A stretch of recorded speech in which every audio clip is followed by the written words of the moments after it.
Lethbridge, please lower your mic. There we go. Perfect.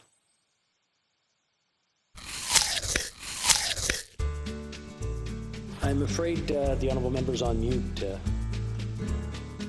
Oh, we're not hearing a thing. I look over to the technical folks if they can make out what he says. Maybe check on the bottom corner. There's two places to mute, sometimes on the headset itself and sometimes on the program. Very good. The honourable member. The minister is misleading the House. Amendments are being proposed that change this legislation from what it was in the fall. The current government has shown an ever-increasing disregard for the rights and freedoms of Canadians. Under Bill C-10, they are now wanting to amend the Broadcasting Act to allow for government censorship of video content on social media.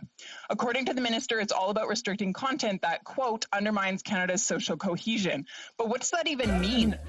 Soon, they'll create Ministry of Truth, which just sounds like a weird cult, let's be honest. So why is the Prime Minister trampling on the rights and freedoms of Canadians? And why is this minister choosing to mislead Canadians?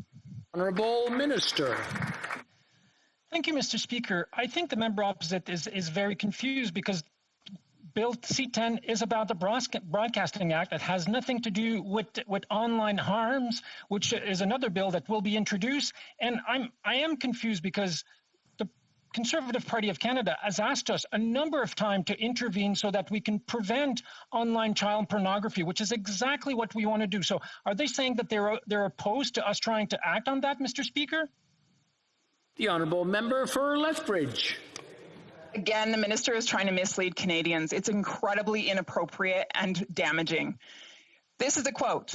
It's difficult to contemplate the levels of moral hubris, incompetence, or both that would lead people to believe such infringement of rights is justifiable. End quote. That's what the former commissioner of the CRTC had to say. Government control over user-generated content and apps is a complete violation of our charter rights. Is this the kind of country that the Prime Minister is trying to, quote, reimagine? And if so, then when will he reimagine a free society where our charter rights are respected? Honourable Minister.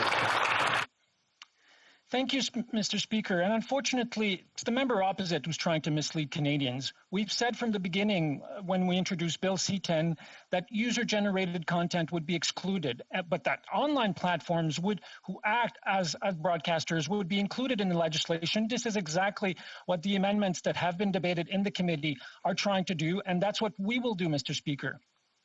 Honourable member for New Westminster, Burnaby. This government has encouraged unbelievable profiteering during this pandemic. Canada's billionaires have increased their wealth by over $78 billion, yet this government refuses to follow the lead of other countries and put in place a wealth tax.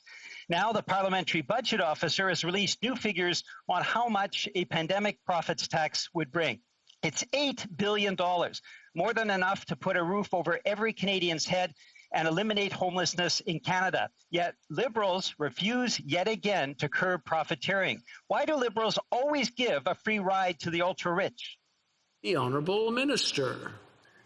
Mr. Speaker, let me correct the record. I'll remind the honourable member that in 2015, when we raised taxes on the wealthiest 1% so we could cut them for the middle class, the NDP voted against it. When we implemented the Canada Child Benefit and improved finances for 9 out of 10 families and stopped sending childcare checks to millionaires, the NDP voted against it. When we increased investments in the CRA to combat tax evasion, the NDP voted against it. The budget includes measures that will support vulnerable Canadians and does not ask and will ask the wealthiest Canadians to pay more. I trust the NDP will buck the historical trend and support the budget when they have the opportunity.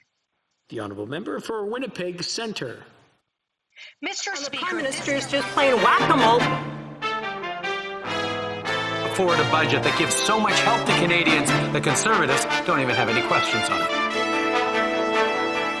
This minister really likes to take things out of context. What the Liberals are not saying is that we need to listen to experts. But here is what Michael Geist said. He's a professor emeritus from the University of Ottawa.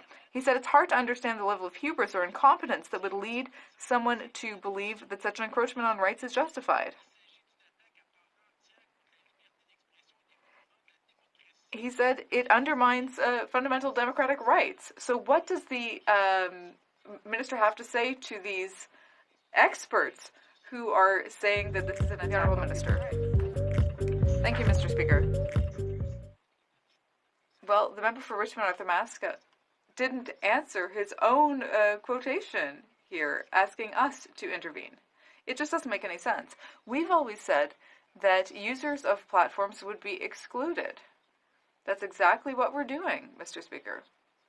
So platforms that act as broadcasters would not be subject to this regulation. That's what we've said from the very beginning. And that's what there seems to be a confusion between.